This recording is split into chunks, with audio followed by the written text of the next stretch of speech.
और इनका एक प्रॉब्लम ये है कि ये गायक हैं, इनको गाने के लिए बुलाओगे और ये मोटिवेशनल स्पीकर बन जाते हैं, ज्ञान देने लगते हैं और उस विषय पे ज्ञान देने लगते हैं जिस पे इनको जीरो नॉलेज है। अगर उनको पूछेगा कि एमएलए का फुल फॉर्म क्या होता है तो पता नहीं होगा, लेकिन ज्ञान देने के लिए इतना बस मुंह खोलेंगे और ज्ञान शुरू हो जाएगा इनका।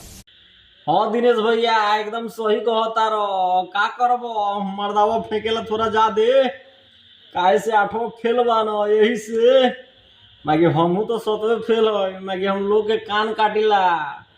हम एकर फुल फॉर्म बता सकेला एमएलए का, काहे हमरा मालूम बा एमएलए के फुल फॉर्म हो विधानसभा के सदस्य।